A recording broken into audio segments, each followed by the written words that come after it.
বয়োজ্যেষ্ঠ আমার সমবয়সী এবং অনুজ এবং মা ও বোনেরা, আপনাদের সকলকে প্রীতি এবং শুভেচ্ছা জানাচ্ছি। কমরেড হেমাঙ্গ প্রভা দত্ত আমাদের সকলের মাসিমা, তার স্মৃতির প্রতি গভীর শ্রদ্ধা নিবেদন করছি। পরিবার পরিজনদের প্রতি সমবেদনা জ্ঞাপন করছি। বিশালগড়ের আমাদের যারা সভ্য সভ্যা শুভানুধ্রী, আমার দৃঢ় বিশ্বাস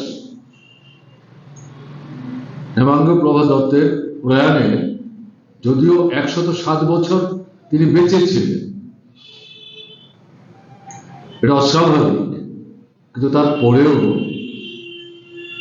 তার প্রয়াণে একটা বিয়োগ ব্যথা আপনাদের মধ্যে আছে, এটা আমার বিশ্বাস। সেদিক থেকে আপনাদের সাথে আমিও সমবেত। বিস্তৃত সময় নিয়ে আমি কথা বলবো না, শুনেছেন আপনারা এতক্ষণ। একে একে 4 জন 5 জন আমাদের নেতৃত্ব আপনাদের সামনে কথা বলার চেষ্টা করি। আমি যেটা বলবো, বিশালগড় কোত্থেকে কোথায় এসেছে। 72 সালে বিশালগড় বিধানসভা কেন্দ্রে আমরা প্রতিদ্বন্দ্বিতা করি। আমরা যখন ছাত্র আন্দোলনের কর্মী,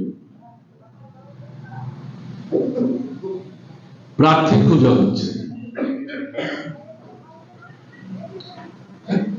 গৌতমরা তখন ছাত্র আন্দোলনের কর্মী, এতটা সক্ষতা গড়ে ওঠে। নেতা আমাদের মাস্টারমশাই, মধুপুর বাড়ি, একটাই লোকাল কমিটি, নগেন্দ্র।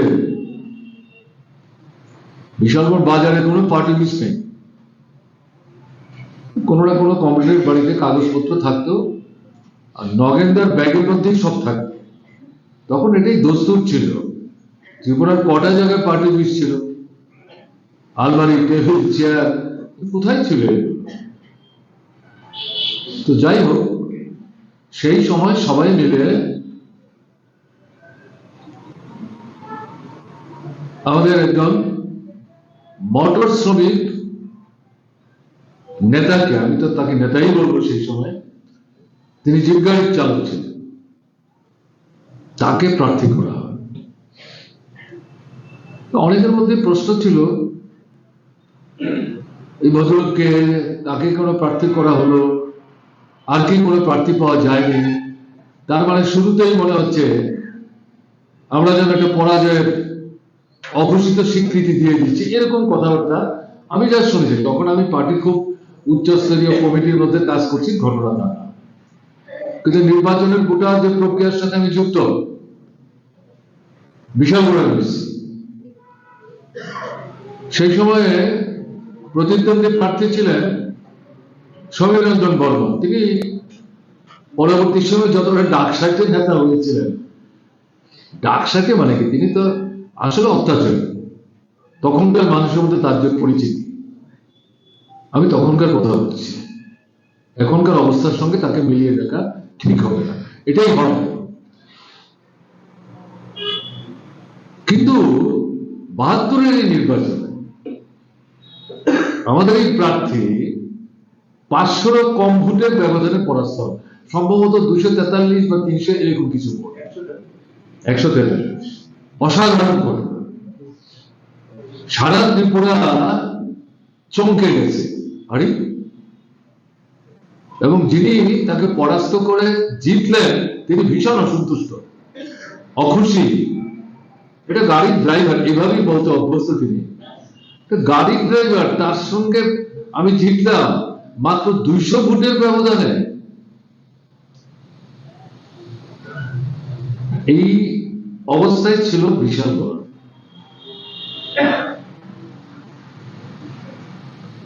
সেই বিশালগড় আমাদের পক্ষে তখন দ্বিতীয় কোনো আসনে প্রতিদ্বন্দ্বিতা করে জয়যুক্ত হওয়ার মতো সুযোগও ছিল না। সেই বিশালগড়ে ৭৭-এর ডিসেম্বরের যে নির্বাচন, তাতে গৌতম দত্ত নির্বাচিত হলেন, যিনি ২০০ ভোটের ব্যবধানে পরাস্ত হলেন। তাকে কিন্তু প্রার্থী করার ব্যাপারে পার্টির কোনো আপত্তি ছিল না, অন্তত আমার যতটা স্মরণশক্তিতে আছে। কিন্তু তারা সবাই মিলে বললেন যে না, এবার গৌতমকেই প্রার্থী করতে হবে। গৌতম জিতলেন। গৌতমের জয়টাই বড় কথা না। আমি যেটা দিয়ে শুরু করছিলাম, প্রার্থী পাওয়া যাচ্ছিল না। কংগ্রেসের ডাক সাহিত্যের নেতা তাকে প্রায় কিন্তু কুপঘাত করে ফেলেছিল, এবং সেই সময় কিন্তু আমরা সরকার তৈরি করতে পারিনি। আপনার ইন্ডিপেন্ডেন্ট সহ মার্ক্সবাদী কমিউনিস্ট পার্টির 18 জন বিধায়ক ছিলেন। তো সেখান থেকে এই পার্টিটা উত্তরতে এমন জায়গায় উঠে এসছে, এই 4টা বিধানসভা নিয়ে বিশালগড় মহকুমা, এই 4টা দিয়ে কিন্তু ভারতের কমিউনিস্ট পার্টি মার্ক্সবাদী প্রার্থীরা জয়যুক্ত হয়েছে। তাদের কাউকে মুখ দেখে মানুষ ভোট দিয়ে জয়যুক্ত করেছে ঘটনাটা না। পার্টির কর্মসূচি, তার আন্দোলন, তার সংগ্রাম, তার নীতি, তার আদর্শ এবং জনগণের সঙ্গে তার যে নিবিড় সম্পর্ক, ছোট্ট যে পার্টিটা বসবার জায়গায় ভানুবাবুর বাবা বিশালগড় বাজারের উপর প্রতিষ্ঠিত তৎকালীন সময় যে কয়েকটা পরিবার ব্যবসা বাণিজ্যের সাথে যুক্ত বা নিজেদের মানে একদিকে প্রভাব আরেকদিকে প্রতিপত্তি এবং বিত্ত, যেগুলো কারণেই হোক তার নিজের মধ্যে একটা অনুভূতি আছে যে না, এই পার্টি থেকে একটু জায়গা দেওয়া দরকার অফিস করার জন্য। সেই সময় ভানু ঘোষ, তার সাথে ভানুলাল সাহার পিতৃদেবের আলোচনা হয় এবং তারপর এই ছোট্ট জায়গাটা তিনি সেখানে দেন। পরবর্তী সময় এটাকে তো ট্রাক গাড়ি দিয়ে মাটির সাথে মিশিয়ে দিয়েছে। যারা পুরনোদের মধ্যে এখন কিছু কিছু বেঁচে আছেন তাদের জানা আছে কি কারণ, তার ব্যাখ্যা আমি যাচ্ছি না। তো সেই যে পার্টিটা এটা এরকম একটা জায়গায় আসতে পারলো কিন্তু তার নীতির জন্য, তার আদর্শের জন্য, তার কর্মসূচির জন্য, এবং অল্প সংখ্যক যারা সেই সময় পার্টিটাকে তৈরি করবার চেষ্টা করছিলেন তাদের সাথে জনগণের নিবিড় সম্পর্কের কারণে। পার্টি আপনা আপনি হয় না, আকাশ থেকেও পড়ে না, মাটি ফুরে ওঠে না। এই যে বিশালগড়, এই যে পার্টি তো গণ আন্দোলনকে বাদ দিয়ে হয় না। কৃষক তখন ক্ষেত মজুর সমিতি হয়নি, ছাত্র যুবক মাত্র উঠে আসছে, আর মহিলাদের সংগঠন আর শ্রমিকদের সংগঠন, এখন যেটা 32টা 36টা সংগঠন নিয়ে সিআইটিউ, তখন সিআইটিউ ছিল না। সিআইটিউ তো 1970 সালের ডিসেম্বরে তৈরি। এবং সিআইটিউ মানে কি? ছাতার বার শ্রমিকদের ইউনিয়ন, চা শ্রমিকদের ইউনিয়ন, তাও সব বাগানে না। মোটর শ্রমিকদের মতো কোন ইউনিয়ন নাই, কিন্তু মোটর শ্রমিকদের মতো আমাদের সমর্থক আছে। আনন্দ মার্গীদের দ্বারা নিয়ন্ত্রিত যে সংগঠনটা, মানিক সুমঞ্চন তার নেতা, তার ভেতরে নিজেরা থেকে আমাদের মতাবলম্বী যারা তাদেরকে সংগঠিত করার চেষ্টা করতেন। তার মধ্যে একজন সেই সময় মানিক দেও ছিলেন। তাদের নিজেদের একটা ট্যাক্সি গাড়ি ছিল, মানিক দে নিজে গাড়িটা চালাতেন মাঝে মাঝে। আমার যদি ভুল না হয়ে থাকে, মানিক তো সামনেই আছে। এবং মোটর স্ট্যান্ডে একটা মিষ্টির দোকান ছিল, জাতীয় মিষ্টান্ন ভান্ডার, তার সামনে একজন চিরা বিক্রি করতেন, গুড় বিক্রি করতেন। হ্যাঁ, পরোয়া করতেন না, কমিউনিস্ট পার্টির পক্ষে দাঁড়িয়ে কথা বলতেন আর কংগ্রেসের সমালোচনা করতেন। ওখানটাতেই আমাদের মোটর শ্রমিকদের মধ্যে যারা পার্টির খুব কাছাকাছি, তারা গিয়ে ওখানে বসতো, তার সাথে কথাবার্তা বলতো, চাটা খেত, এই করে। কাজে তখন সেগুলো একটা মারাত্মক কিছু না, এই জাস্ট একটু ডেভেলপ করছে মোটর সমিতির মধ্যে আমাদের কিছু সংগঠন। এবং আমি যেটা বলবো যে বিশাল করে প্রপারে এই ছাত্রদের মধ্যে একটা গোষ্ঠী তৈরি হবে। এবং দেখবেন মতিলাল সরকার যে লেখাটা লিখেছেন কালকে, দুটো লেখা বেরিয়েছে দেশের মধ্যে, পড়েছেন কিনা আমি জানি না, কারণ এখানে পত্রিকা পৌঁছে দেওয়াই কঠিন। আর পৌঁছে দেওয়ার ব্যবস্থা থাকলেও অনেকে নিজের পিঠের চন্দ্র রক্ষা করার জন্য ভয়ের কাছে মাথা নত করে পত্রিকা কিনতেই জানে না, যেন এটা একটা মহা অপরাধ। এটা কমিউনিস্ট পার্টির সদস্যদের কাছ থেকে কিন্তু প্রত্যাশিত না। আমি বলছি কথাটা অন্যভাবে নেবেন না। তাতে আমি দেখেছি মতিলাল সরকার তার লেখাটার মধ্যে গৌতম তাদের সময় এই যে 12, 13, 14, 15 জন ছেলে সবাই ছাত্র এবং সবাই বিশালগড়ি পড়ে। বিশালগড় তো তখন কলেজ নাই, আর আগরতলায় গিয়ে বাড়ি ভাড়া করে থেকে যারা কলেজে পড়েন আবার ফিরে আসেন, এদের মধ্যে তখন এই ধরনের সংগঠন গড়ে তোলার মতো অবস্থা বিশাল বড় হয়। তাহলে ওই জায়গা থেকে এদের নেতা হন গৌতম, তারাই তাকে নেতা হিসেবে গ্রহণ করে। তার যে গুণাবলী, তার যে কর্মদক্ষতা, তার যে উদ্যোগ, তার যে সাহস, এবং যারা ছিলেন তার বড় অংশটাই খুব সাহসী ছিলেন। তাদের মধ্যে কেউ কেউ এখনো জেল খাটছে, আপনারা জানেন যারা খবর রাখেন। তো যাই হোক,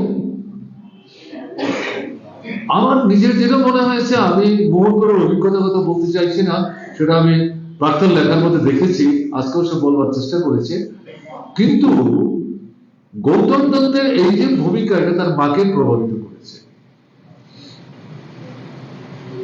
এবং মা গৌতম দত্তকে পলিটিক্যাল প্রোটেকশন দিতেন, রাজনৈতিক দিক থেকে তাকে রক্ষা করতেন।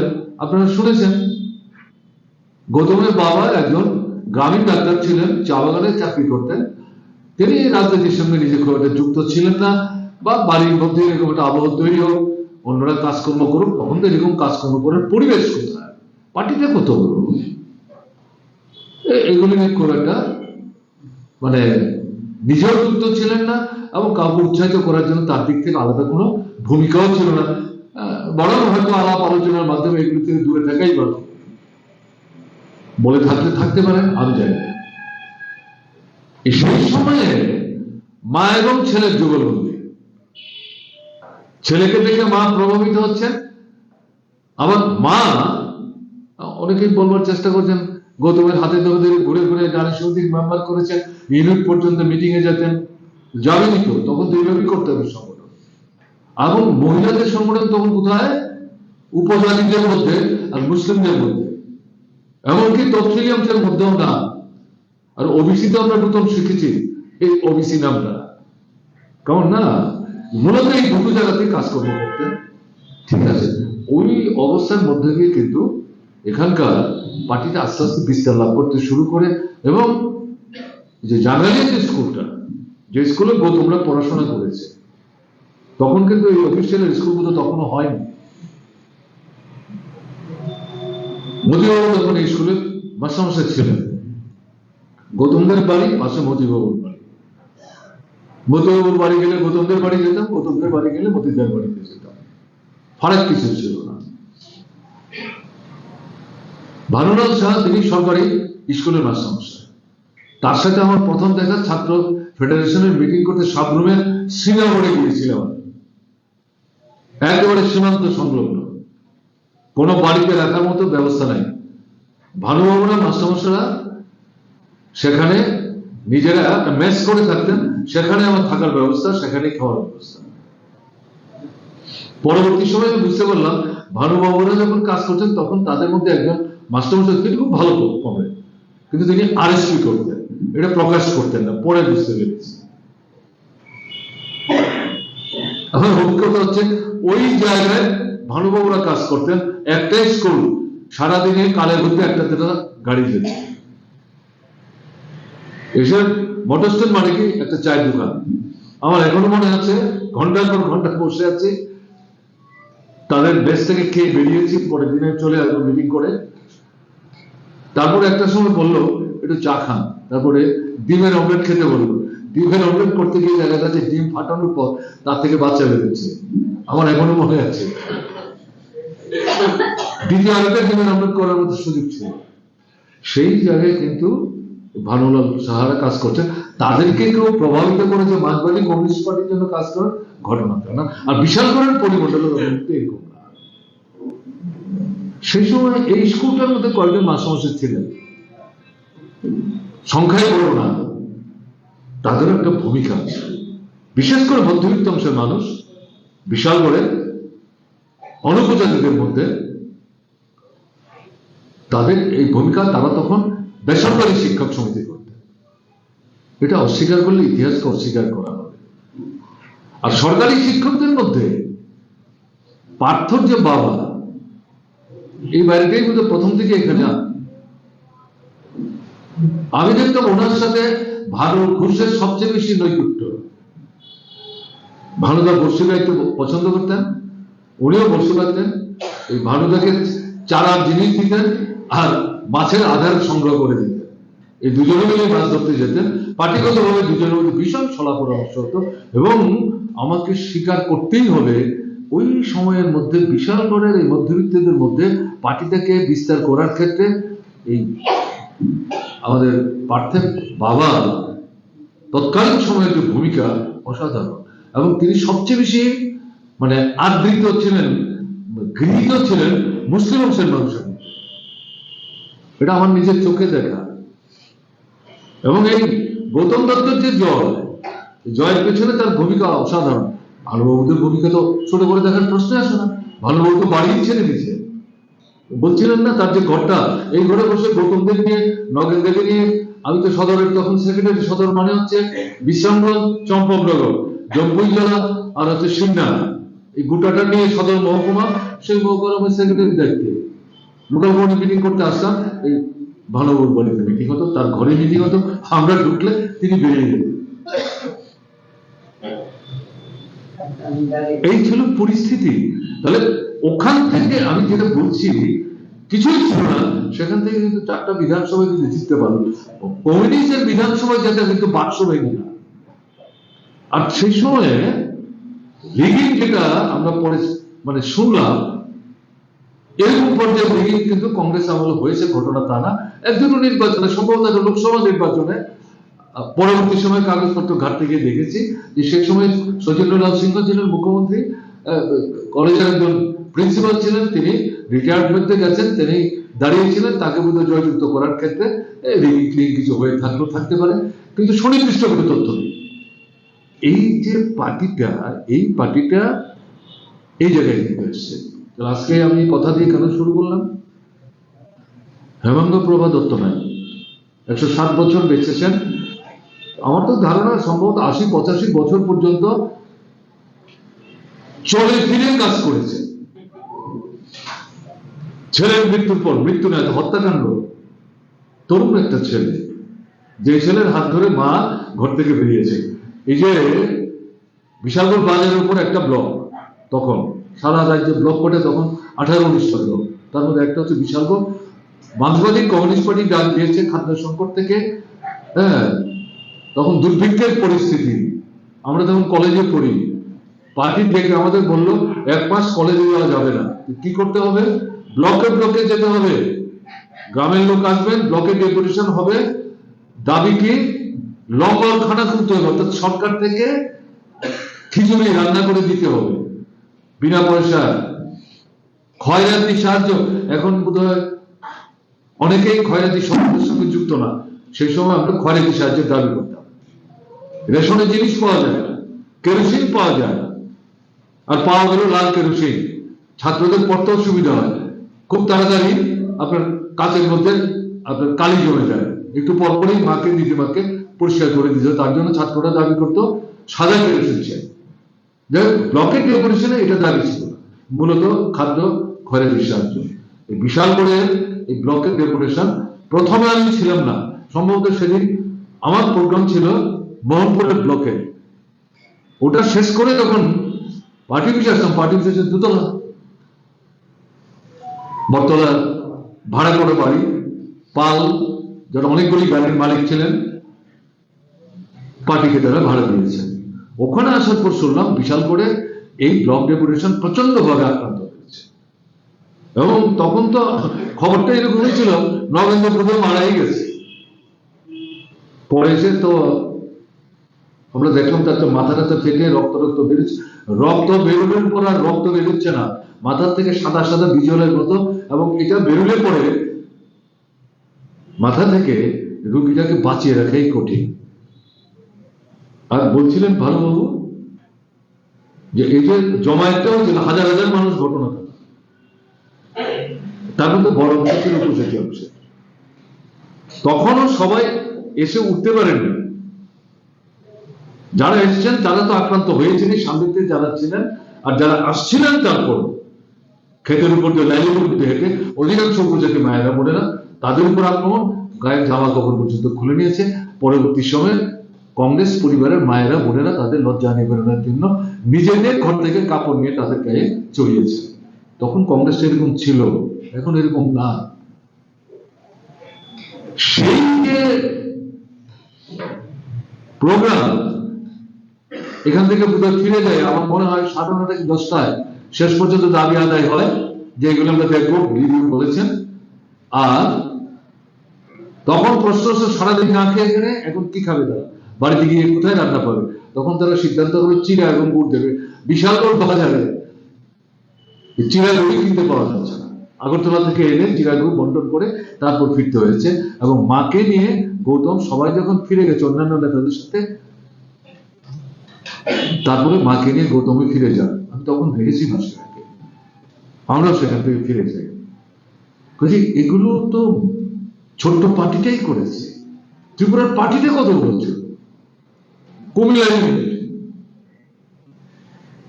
অবিভক্ত সিপিআই, ভারতের কমিউনিস্ট পার্টি, পশ্চিমবাংলা থেকে পার্টিটা চালানো। তখন 2-4 জন পার্টি মেম্বার, এর মধ্যে অন্যতম হচ্ছেন বীরেন দত্ত। আমরা তখন ছোটবেলায় শুনতাম বীরেন দত্তের পার্টি, কমিউনিস্ট পার্টির নাম ছিল বীরেন দত্তের পার্টি। ট্রাইবালদের মধ্যে সম্ভবত প্রথম পার্টি মেম্বার অভূত দেববর্মা। এখনকার অভূত কিন্তু আমাদের সিপিআই সিপিআই দশরথ তো অনেক পরে এসছেন পার্টি, ছোট্ট পার্টি, বিশাল কোথায় পার্টি তখন। এই জায়গাতে আস্তে আস্তে এখান থেকে এখানে এসে আপনারা এনেছেন। সেই সময় যারা কাজ করছেন তাদের মধ্যে একটা অংশ এখনো আছেন। তো এই জায়গাটাতে দাঁড়িয়ে এখন আমরা এতটা সংকুচিত হয়ে গেছি কেন? কংগ্রেস যুব সমিতির রাজত্বে আক্রমণ তো কম হয়নি, ভীষণ ছিল আক্রমণ।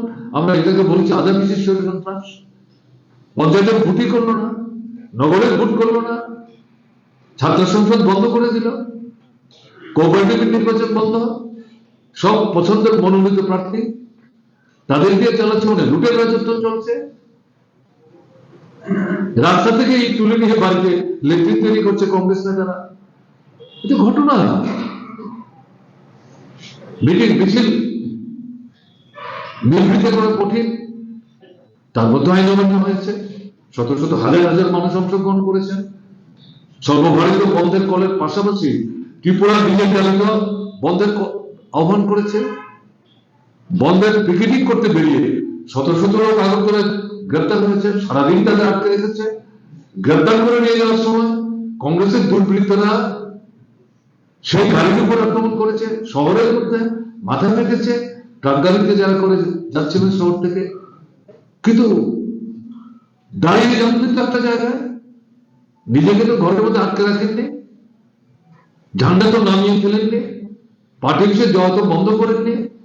দেশবন্ধু পত্রিকা সেই সময়, আজকে যখন আক্রান্ত তখনও আক্রান্ত। তখন তো আক্রান্ত মানে কি, এডিটর ছিলেন গৌতম দাস, তাকে খুন করার চেষ্টা হয়েছিল, মেশিন ম্যানকে খুন করার চেষ্টা হয়েছিল, রিপোর্টারদের মধ্যে অনেকে দৈহিকভাবে আক্রান্ত হয়েছে। পত্রিকা পাঠানোই কঠিন। মায়েরা বোনেরা নারী সমিতি যারা করতেন সেই সময়, তারা বুকে এই কাগজটা লুকিয়ে দিয়ে গিয়ে যার কাছে দিতে হবে রাতের বেলা গিয়ে সেই বাড়িতে দিয়ে আসতেন, নাহলে দরজার নিচ দিয়ে দিতেন। সেই সময়ের কথা বলছি। ওখান থেকে ঘুরে দাঁড়িয়েছে 5 বছরের ব্যবধানে পরিস্থিতির মধ্যে পরিবর্তন আনে আমি বুঝতে পেরেছি। এবার কিন্তু পরিস্থিতির এরকমই হয়েছিল। 18 নির্বাচনে বিভ্রান্তি, প্রলোভন, ভালো আছে, আরো ভালো থাকবো।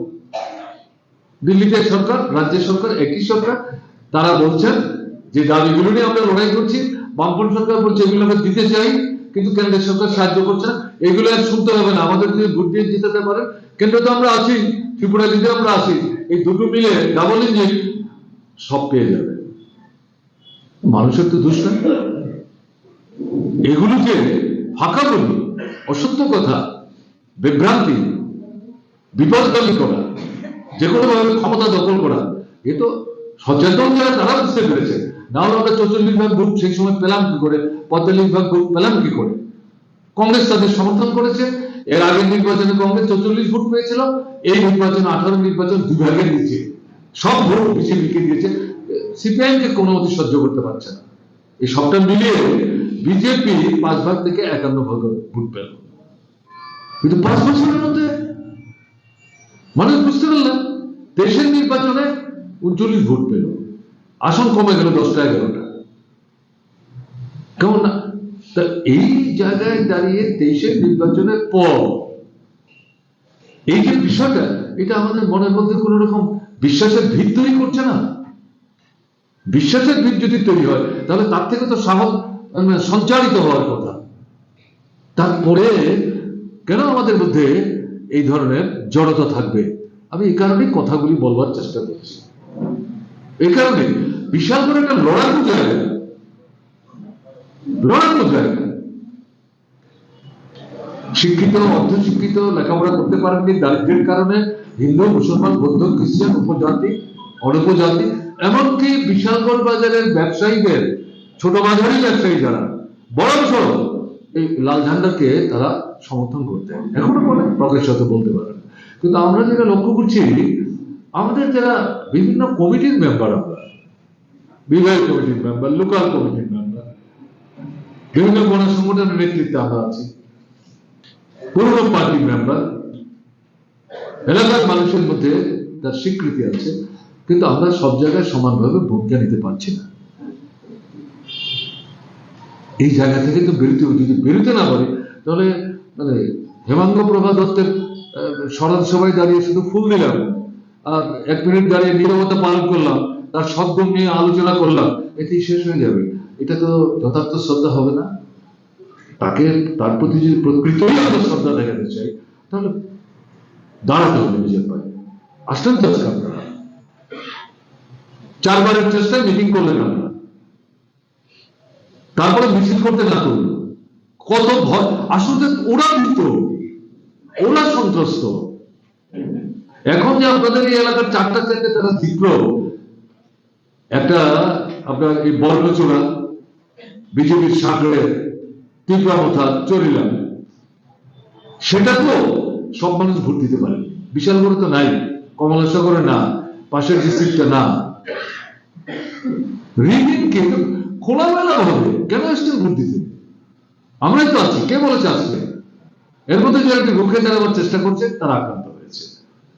তারা যে ভোটে জিতেছেন, এই যে 39 ভাগ ভোট তারা পেল, সারা ত্রিপুরার 7টা আসনে লড়াই করে, প্রকৃত অর্থে তারা 25-27-এর বেশি ভোট পায়নি, বাকিটা জবরদস্তি করে নিয়েছে। আপনার আমার ভোট লুট করে এই জায়গায় চলে গেছে। ভয় তো তাদের, তারা সন্ত্রস্ত। এই জায়গাটাতে আপনাদের কাছে আমি যেটা বিশেষ করে অনুরোধ করবো, নিজের পায়ে দাঁড়ানোর চেষ্টা করুন, ঘুরে দাঁড়ানোর চেষ্টা করুন। আপনারা এই 15 দিনের ব্যবধানে দ্বিতীয় সময় আসেন তো, এবং এটা ভাবনা চিন্তা করে আসছেন। এই মিটিংটাও না যদি ওরা বাধা দেওয়ার চেষ্টা করে, দিক তবু যাবো, মাসিমের শ্রদ্ধা জানাবো। এই যে দৃঢ়তাটা, এটা কিন্তু এখন বিকশিত করতে হবে। কালকে কি 26শে জানুয়ারি, 1949-এর নভেম্বরে স্বাধীনতার গুরুত্বপূর্ণ ফসল হচ্ছে সংবিধান গৃহীত হয়, 50-এর 26শে জানুয়ারি লাগু হয়। এটা প্রশাসনিক দিক থেকে, সরকার পরিচালনার দিক থেকে, সরকারের নীতিমালার প্রশ্নে এটা একটা সম্মত একটা দলিল। এটার উপর আক্রমণ করছে বিজেপি, আরএসএস। এই সংবিধান তৈরি করার ক্ষেত্রে তাদের কোনো ভূমিকাই ছিল না, বিরোধিতা করেছে। মানে স্বাভাবিক, তারা তো স্বাধীনতা সংগ্রামে অংশগ্রহণ করেনি, ব্রিটিশের লেজু বৃত্তি করেছে। দুজন চারজন নেতা হয়তো যেখানে ঢুকেছিল কোন একটা আন্দোলন সংগ্রামে অংশগ্রহণ করতে, সেখানে গিয়ে চিঠির পর চিঠি লিখে ক্ষমা প্রার্থনা করে ওখান থেকে বেরিয়ে এসে এই ব্রিটিশের পায়ে তেল মেরেছে। আর মতাদর্শ তারা গ্রহণ করেছে যে হিটলার মুসলিমের কাছ থেকে, যাদেরকে ফ্যাসিস্ট বলা হয়, তাদের কাছ থেকে জাতিদম্ভ, গণতন্ত্র নাই, নামকে বাস্তে পার্লামেন্ট, একমেব অদ্বিতীয়, আমরা ছিলাম, আমরা আছি, আমরা থাকবো, এই মতাদর্শ। এরা তাদের ৬০-৬৫টা সংগঠন আছে, মূলত হচ্ছে রাজনৈতিক সংগঠন, অন্য নাম ছিল, এখন তার নাম হচ্ছে বিজেপি। প্রথমে এই নামটা ছিল না। এখন কি হচ্ছে, এই সংবিধানটা এটাকে ধ্বংস করার চেষ্টা করছে। মনোবাদ, যার মূল কথা হচ্ছে নারী বিদ্বেষ এবং দলিত বিদ্বেষ, মানুষকে বিভক্ত করা, এটাই নাকি সংবিধান হবে। সেই সময় এটা তাদের কথাকে গুরুত্ব দেয়নি, প্রশ্রয় দেয়নি, সংবিধান তৈরি হয়েছে। আজকে একের পর এক এই সংবিধানের ভেতরে যে জিনিসগুলো অন্তর্ভুক্ত আছে সেগুলো একটার পর একটা সংশোধন করে করে এমন একটা জায়গায় নিয়ে যাচ্ছে, শেষ বিচারে এটাকে ধ্বংস করে দেবে। তো সংবিধান যদি ধ্বংস হয়, গণতন্ত্র কোথায় থাকবে? মৌলিক অধিকার কোথায় থাকবে? লেখাপড়ার সুযোগ কে থাকবে? স্বাস্থ্য রক্ষার প্রশ্ন কার কাছে গিয়ে বলবেন? গৃহহীন মানুষ যারা, তারা মাথা রক্ষার যে একটা আচ্ছাদন কার কাছে বলবেন? কিছুই তো বলতে পারবেন না। মুসলমান অংশের মানুষরা সবচেয়ে বড় ভাবে আক্রান্ত, এদের তো মানুষ বলেই মনে করে না, ২ নম্বর না, এরা ৩ নম্বর ৪ নম্বর নাগরিক মনে করে।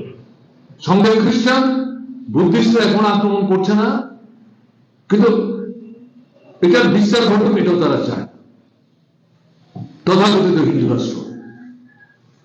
এখন হিন্দু রাষ্ট্রের সঙ্গে ধর্মকে মেলাচ্ছে। হিন্দু ধর্মের কোন জায়গায় আছে নাকি অন্য ধর্মকে ঘৃণা করতে হবে?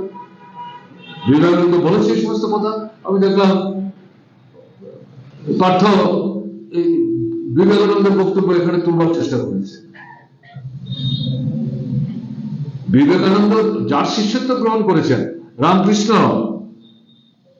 তার কি বক্তব্য ছিল? যত মত তত পথ, শেষ পর্যন্ত একটা জায়গায় আমরা যাব।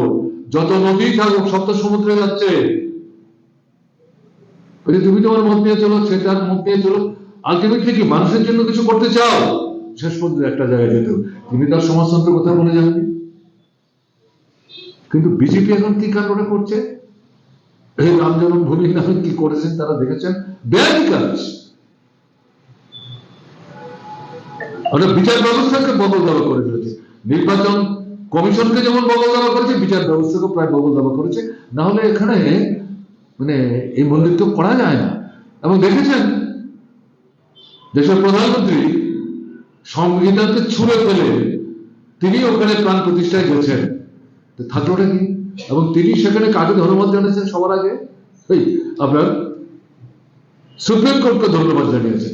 যে ভদ্রলোক এই 200 পৃষ্ঠার আপনার রায় লিখেছেন, হ্যাঁ, তারপরে তিনি চাকরি থেকে তার মেম্বার করেছে।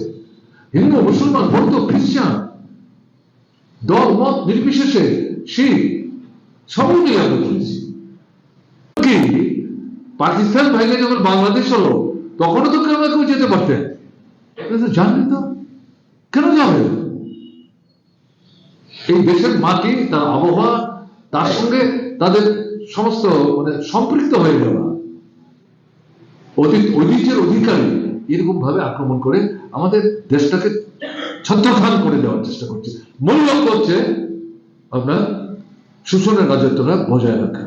কাজে এই যে কালকের দিন আমরা আহ্বান করেছি পার্টির তরফ থেকে, শপথ নেই, জাতীয় পতাকা কোনো দলের প্রতীক আনা, ভারতবর্ষের 140 কোটি মানুষের গর্বের প্রতীক তেরঙ্গা ঝান্ডা, এই পতাকা তুলবেন পার্টি বিষয়ে, এটা উচ্চে থাকবে জাতীয় পতাকা, তার থেকে একটু নিচে পার্টির পতাকা তুলবেন, আর সেখানে দাঁড়িয়ে সংবিধানের মধ্যে তার যে মুখমণ্ডল, আমরা বলেছি এটাই পাঠ করবেন, শপথ নেবেন, এটাকে রক্ষা করতে হবে।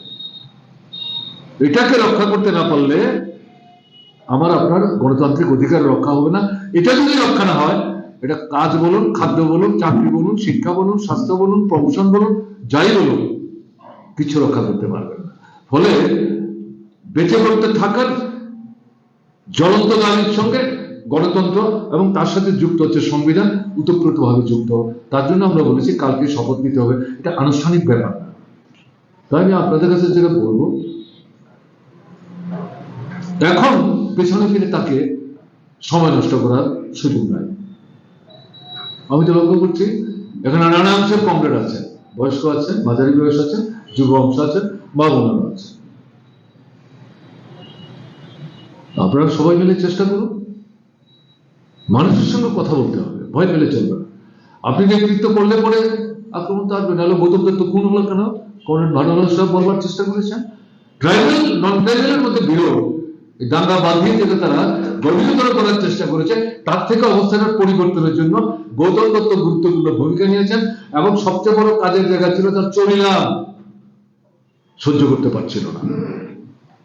যারা গৌতমকে নির্বাচনে কংগ্রেস প্রার্থীকে পরাস্ত করে জিততে সাহায্য করেছেন, এমনকি টাকা পয়সা দিয়েও সাহায্য করেছেন, তাদের পক্ষ পরবর্তী সময় দেখছেন গৌতম তো সাধারণ চারা গাছ নাই, তো মহিনু হচ্ছে, এ তো আমাদেরই বিপদ তৈরি করে দিচ্ছে, তাকে তো বোধহয় আর প্রশ্রয় দেওয়া যায়। কাদের হাতে খুন হয়েছে পুরনো মানুষ যারা যারা জানে, আমরা তো নাম বলার জন্য সবাই আসেনি। তা এই জায়গায় দাঁড়িয়ে যেটা বলছি যে আজকের পরিস্থিতিতে ঘুরে দাঁড়াতে হবে, এটাই হবে হেমাঙ্গ প্রভা দত্তের প্রতি আমাদের যথার্থ শ্রদ্ধা, এটাই আমার মূল। তাই এই সামনে একটা গুরুত্বপূর্ণ লড়াই আসছে আমাদের, এই সম্ভবত এপ্রিল মাসে ভোট হবে। ত্রিপুরার সঙ্গে সমস্যাটা কি? ভোট দিতে পারবো কিনা? আপনি কাকে জিজ্ঞেস করছেন? আমাকে জিজ্ঞেস করছেন, আমি জবাব দেওয়ার কে? আমি যদি উল্টা বলি আপনাকে, আপনি যদি দিতে চান, আপনাকে কেউ আটকাতে চাইলে আপনি এটা সরিয়ে আপনি যাবেন ভোট দিতে। আপনার মাঠের দেন আপনি কাটবেন না, পুকুরের মাছ আপনি তুলবেন না, আপনার গাড়িটা আপনি চালাবেন না, পরিবারটা চালাতে হবে। তার সঙ্গে ভোটের প্রশ্ন, এই নির্বাচন দিল্লি নির্বাচন, এখান থেকে এই ফ্যাসিস্ট শক্তিকে যদি হটানো না যায়, তাহলে দেশটাই তো ডুবে যাবে। দেশ ডুবলে ত্রিপুরা বাঁচবে, ত্রিপুরা যদি না বাঁচে বিশালগড় বাঁচবে, বিশালগড় না বাঁচবে নাড়াওড়া বাঁচবে, জাগালিয়া বাঁচবে, আপনার গ্রাম বাঁচবে, আপনার ছেলে মেয়ের ভবিষ্যৎ উজ্জ্বল হবে, অন্ধকার হবে। কাজে এই জায়গায় সমস্ত জিনিসটাকে সম্পৃক্ত করে নিয়ে আগামী দিনে সাহস করে আমাদের কিন্তু এগিয়ে যেতে হবে। এটা ব্যক্তিগত ঝগড়াঝাটির ব্যাপার নয়, এটা ঈর্ষাঘাতরতা না, এটা নীতির প্রশ্ন, দৃষ্টিভঙ্গির প্রশ্ন, কর্মসূচির প্রশ্ন। আওয়াজ কি? এদেরকে জনবিচ্ছিন্ন করে পরাস্ত করো, একটা জনমুখী সরকার তৈরি করার জন্য যারা জিতবেন তারা বসে একটা ন্যূনতম কর্মসূচি তৈরি করবেন, তার ভিত্তিতে আমরা এগিয়ে যাবো। এই যে প্রচেষ্টা 28টা পার্টি একটা জায়গায় এসছে, এটাই সহ্য করতে পারছে না, রাতের ঘুম কেড়ে নিয়েছে বিজেপির নেতৃত্ব, আরএসএস এর নেতৃত্ব এবং দেশের প্রধানমন্ত্রী। এটার মধ্যে এজেন্ট ঢুকিয়ে দিয়ে এটাকে ভাঙবার চেষ্টা করছে। পত্রিকা খুঁজলে পাবেন, আমি নাম টাম এখানে নাই বলছি। 28 কমতেও পারে, আবার 28 ধরে 32ও হতে পারে। যে নেতারা বিশ্বাসঘাতকতা করে 28-এর এই মঞ্চ থেকে নিজেকে সরিয়ে নেবেন, অথবা ভেতরে থেকে থেকে ওই ঈদের যে বেড়াঘাটে এরকম যারা বেড়া কাটবার চেষ্টা করবেন, মানুষ কিন্তু তাদের ক্ষমা করবে না। এমনকি তাদের দলের সাধারণ সমর্থক যারা যারা এই পরিস্থিতির চাপে বিধ্বস্ত, তারাও ক্ষমা করবে না। এটাই জীবনের অভিজ্ঞতা, এটাই জীবনের অভিজ্ঞতা। 9 মাস আগে ত্রিপুরার দুপুর লোকসভা আসনে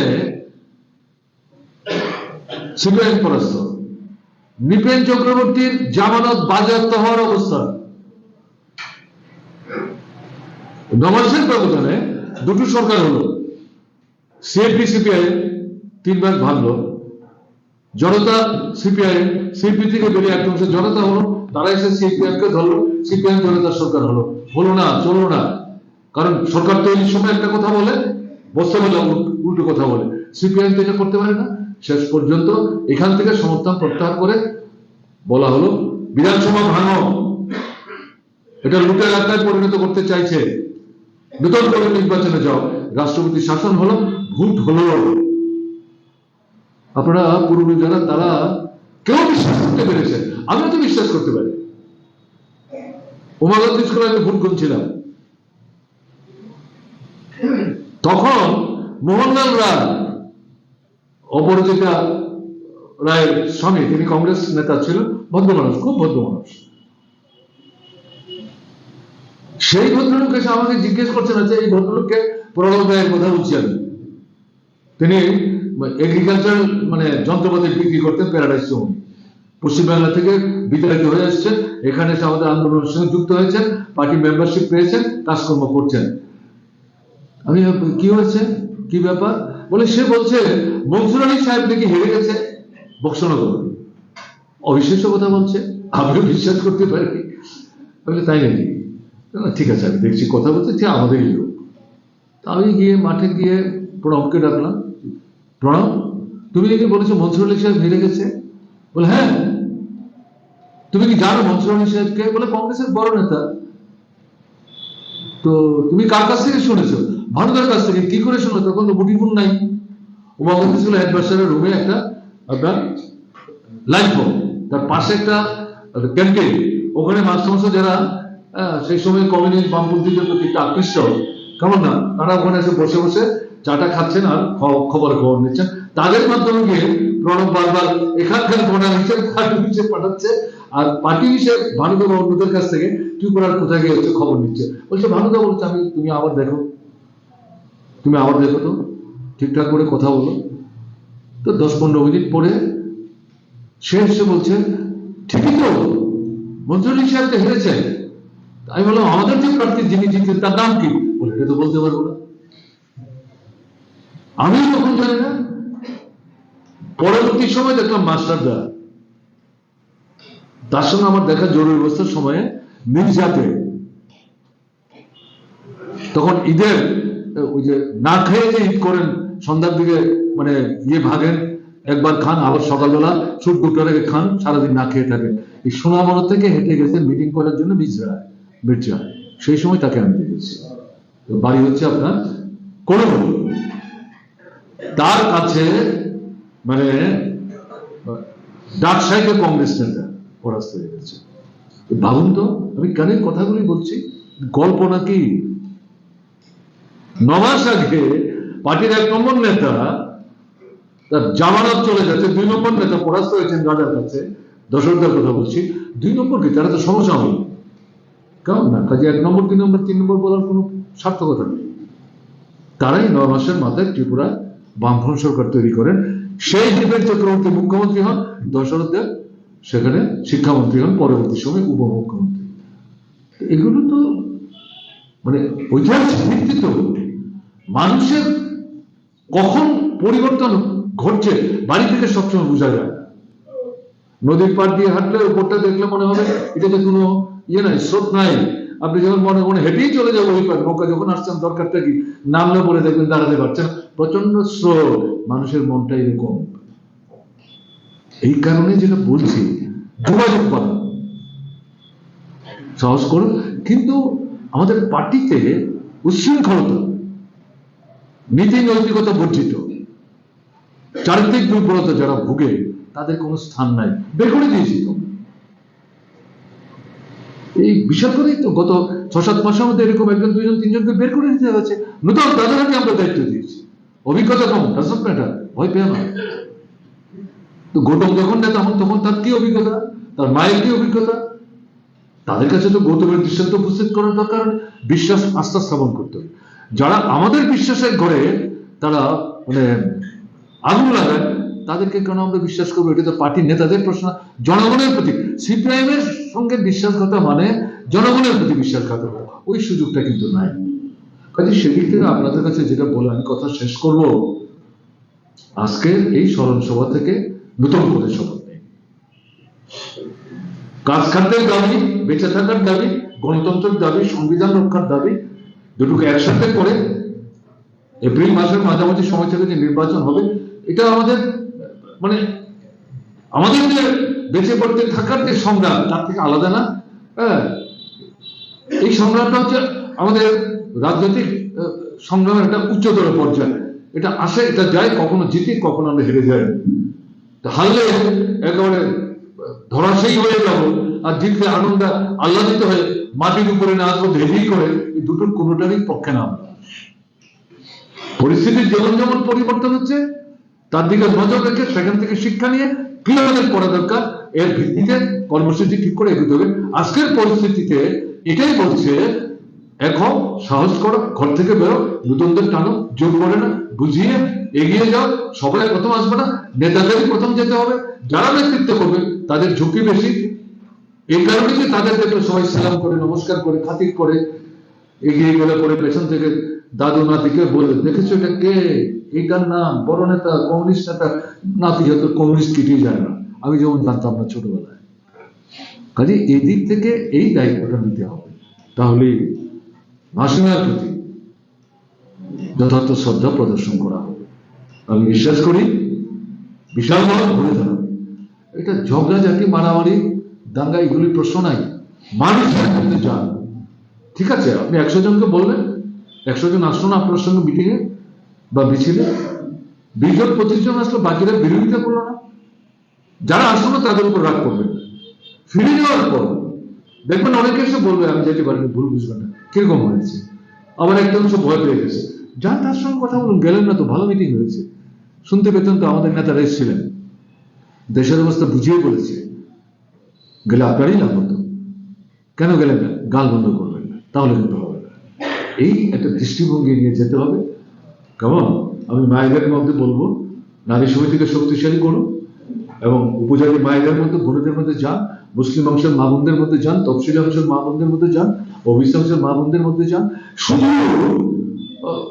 মধ্যবিত্ত দলের মা বোনদের মধ্যে মেম্বারশিপ কাটলাম, তাদের থেকে সব কমিটির মেম্বার নেতা নেতা বানিয়ে বসে থাকুন তা না, একেবারে নিজের থেকে যারা হচ্ছে হেমন্ত দত্ত তাদেরই তুলবার চেষ্টা করেছে, তাদের মধ্যে থেকে বাছাই করে তুলে আনুন, তাদেরকে নেতৃত্বে বসান। ঠিক তেমনি যে কৃষক হোক, খ্যাত মজুর হোক, দিন মজুর হোক, ডিআইএফ হোক, এসএফআই হোক, টিএসি হোক বা সিআইডি হোক, সেখানে এই পদ্ধতি যেতে হবে। যদি এগোতে পারেন, পরিস্থিতির মধ্যে কিন্তু আপনার মানে এই পরিবর্তন করার জন্য যথেষ্ট রসদ জমা হয়েছে, মশলা জমা হয়েছে। এটা নির্ভর করবে আপনি কি করে কাজে লাগাবেন। একটাই কাজ, মানুষের সঙ্গে সম্পর্ক রক্ষা করুন। আর সব মিটিং মিছিলে আগের মতো হাজার হাজার লোক আসবে মনে করার তো কোনো কারণ নাই। যারা